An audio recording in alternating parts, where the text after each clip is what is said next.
Hey guys, how's it going? It's Joy. I'm back yet again with another video. I hope that everybody is doing well.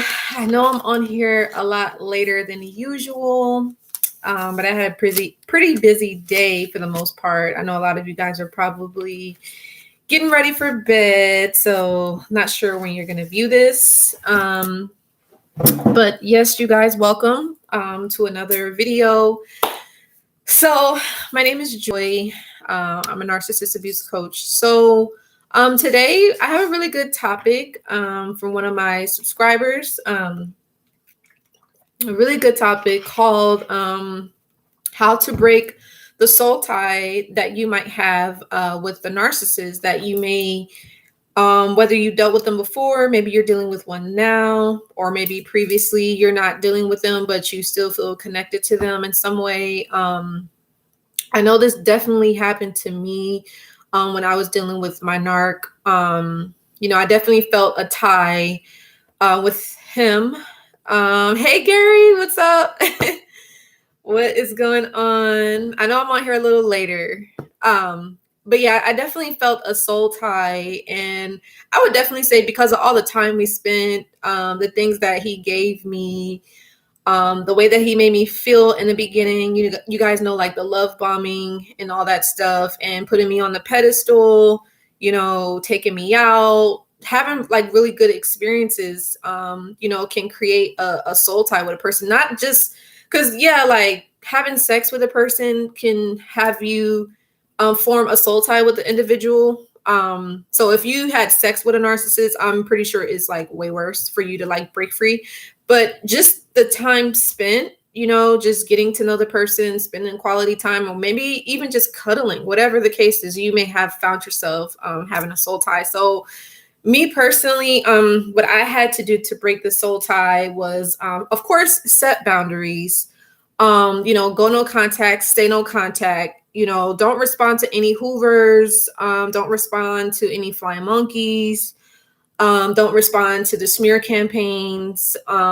Just disconnect, detach. And, if you have children with this person, you definitely want to practice the gray rock method. And you guys, please let me know how you've handled having a soul tie with your narcissist. Are you experiencing that now? Like, how are you guys doing in regards to that? And make sure y'all give this video a like if it makes sense. And if you guys have other topics that you want to learn about, let me know and I will make a video about it. But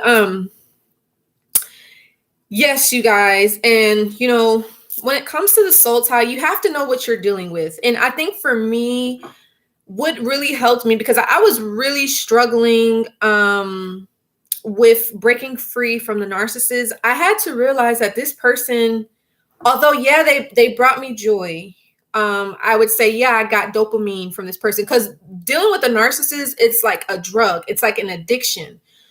But I had to realize at this point, the narcissist was a source of pain versus a source of happiness. So I had to kind of get real with myself. And that did help partially with breaking the soul tie, right?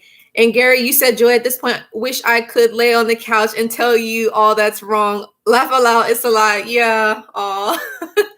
I know. And I got the topics that you sent, so I'm definitely going to make a video for that. But yeah, Gary, I definitely get it. It's tough. Trust me, I definitely understand. But yes, you guys, soul ties are difficult. And it's because it's a soul tie. You and that other person's soul have connected. And sometimes it's hard to break that bond, right?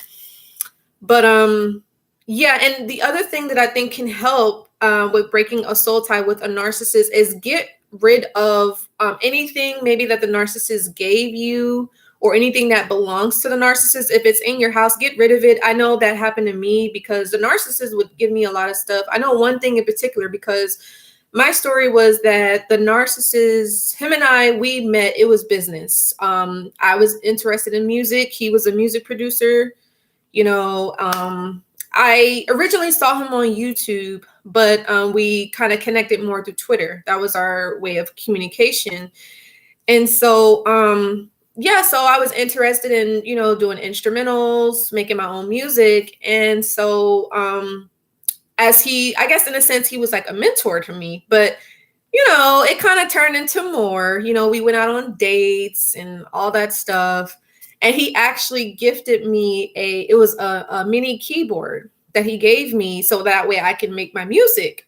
And I had it for a long while. Even now, you guys, this is so crazy. Even when I went no contact with the Narc, even when I saw him with the new supply, I still kept that keyboard long after, after all he had done. And I think, I'm not going to lie, you guys, it was just more so, I think I still had a glimmer of hope. I'm not going to lie. Like that, I think that's really what it was. I was holding on to the keyboard thinking like, oh yeah, like maybe he's going to come around. It was the keyboard with the stand, and I held on to that.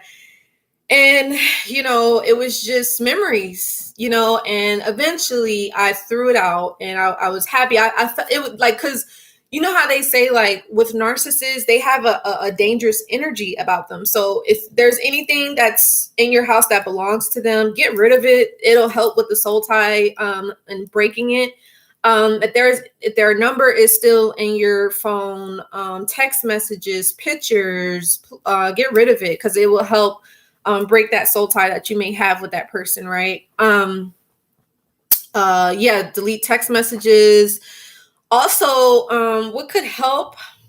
This is just energy advice. Like, if you guys know about white sage, right? Like, if you light white sage and just kind of let it spread throughout your house, is really good for cleansing out any negative energies, any negative vibes. It's really good for purifying your house. I highly recommend getting white sage, meditating, praying, even asking God to help you to break this soul tie with this person that maybe you can't stop thinking about. You're missing them. You're wanting to be with them. You want to know what they're doing, what they're up to. You're curious.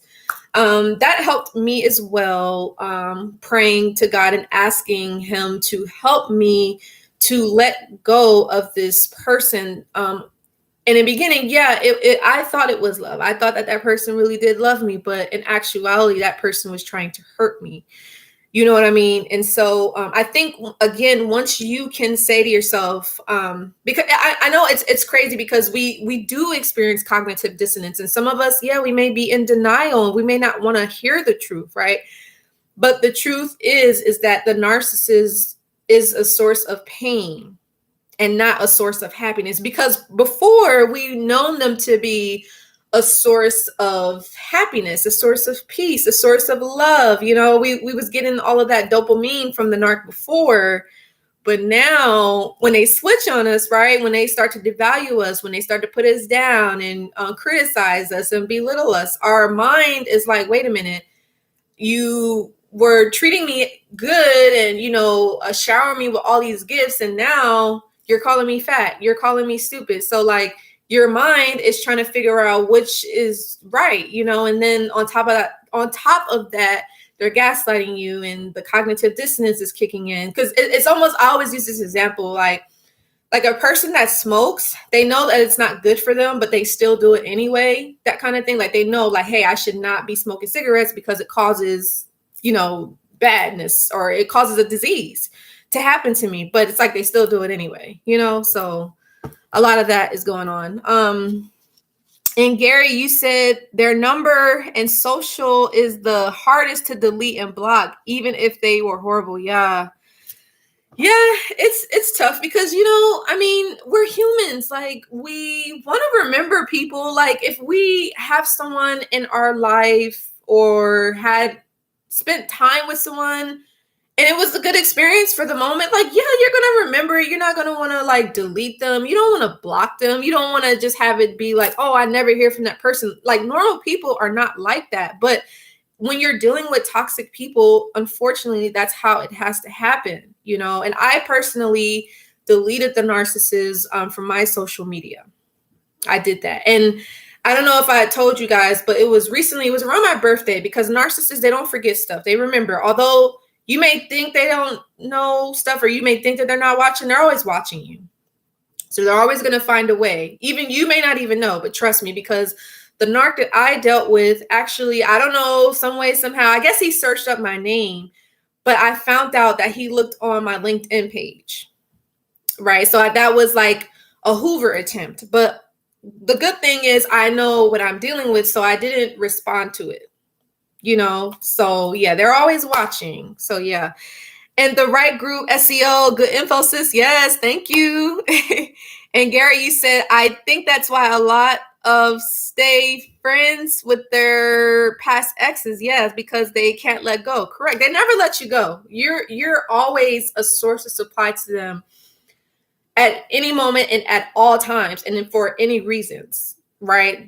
You are an object to this person where they feel like they can put you on a shelf and then take you back down at any time and moment. That's what they think about us. Like we mean nothing to them. I know that's hard to understand and it's hurtful, but that's the truth. So yeah. Even if the other person moved on from them, talk again soon. Yes, talk to you soon, Gary. It was good seeing you and hearing from you. And the right group, SEO facts, they always watching. Yes, they are. Yes, they are always watching. And it's kind of creepy. It can be very creepy, especially like if you haven't heard from this person in years. Now, I understand like a lot of us, maybe we just got discarded, or maybe the narcissist is giving us silent treatment, or maybe the narcissist is ghosting you. I get like maybe, yeah, you may even watch this person online, because I did that too, you guys. Like I would watch the narcissist, especially like when he started to parade his new supply around. This was back in 2000, I would say 2014. And I would be completely honest with you guys. I would say all the way, because I went on contact with him in March. From March all the way until July, I was obsessing about the narcissist and the new supply. So that's March, April, May, June, July. So like 4 months, me just going on the narcissist page, trying to find out about the new supply. I was addicted. That soul tie was there, and eventually I was just like, I'm not getting anywhere. This is not making me happy. Like, what's next? So I had to turn the focus away from the narcissist and back onto myself. And I think a lot of times the reason why we have that soul tie, because we don't get closure, we don't get validated, we're left lost, confused, stuck, not knowing what happened. We have that glimmer of hope. We're hoping that the narcissist is going to come back, right? We think, oh, maybe they're going to change. Something's going to be different. Maybe they're going to realize the error in our ways. It never comes. It never comes. And it's a sad thing. It's sad.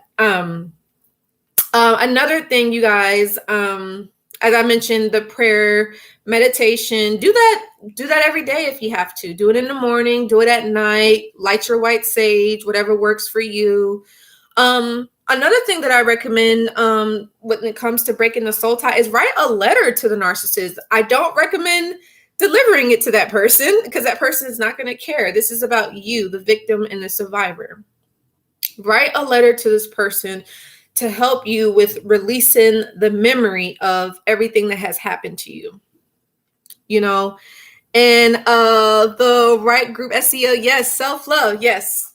You have to love yourself. You have to love yourself. And it is difficult because, especially after dealing with the narcissist, a lot of us, we're angry at ourselves. Has anybody else felt like you were angry? You were frustrated. You were thinking like, man, like, how could I allow myself to be abused? How could I allow myself to stay in this relationship?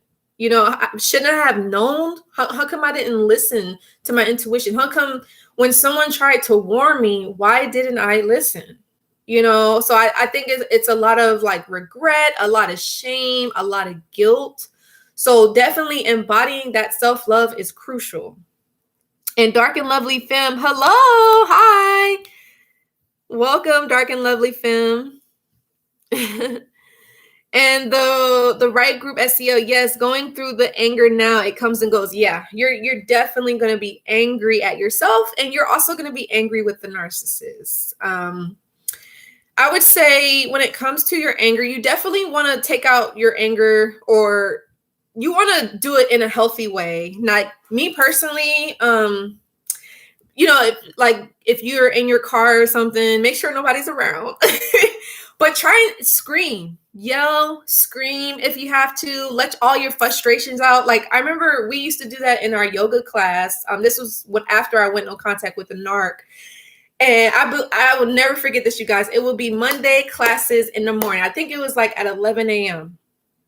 And the yoga instructor used to tell us, he used to say, yell and scream to the top of your lungs. But mind you, we're outside. So, and everybody's doing it at the same time. So for me, it was just so helpful because I was able to release all of the stress and the tension and the emotions that I was feeling. But highly, highly, highly recommend yelling and screaming if you can in a safe way, or if you're by yourself at the house in the bathroom or something. It's helpful. Trust me, I've done it. For those of you that are into the sports, maybe boxing may be helpful for some of you guys. Let all that frustrations out. Maybe exercise and doing some sort of physical activity can help get the frustrations out.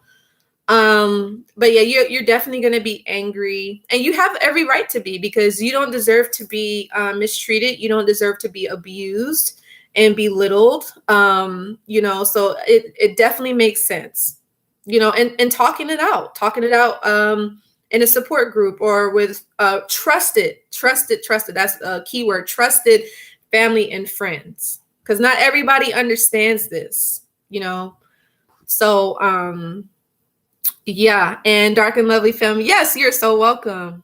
You are so welcome. But yeah, it's a hurtful thing. And sometimes, and you guys know what's so crazy, like everybody deals with anger in their own way. I know at times I used to think I was sad, but I think sometimes when I would cry or purge, I would actually be angry. Because for those of you that are new, I actually had 2 narcissistic people in my life, plus a borderline. So there was my aunt that I lived with for 5 years. So I was living with her.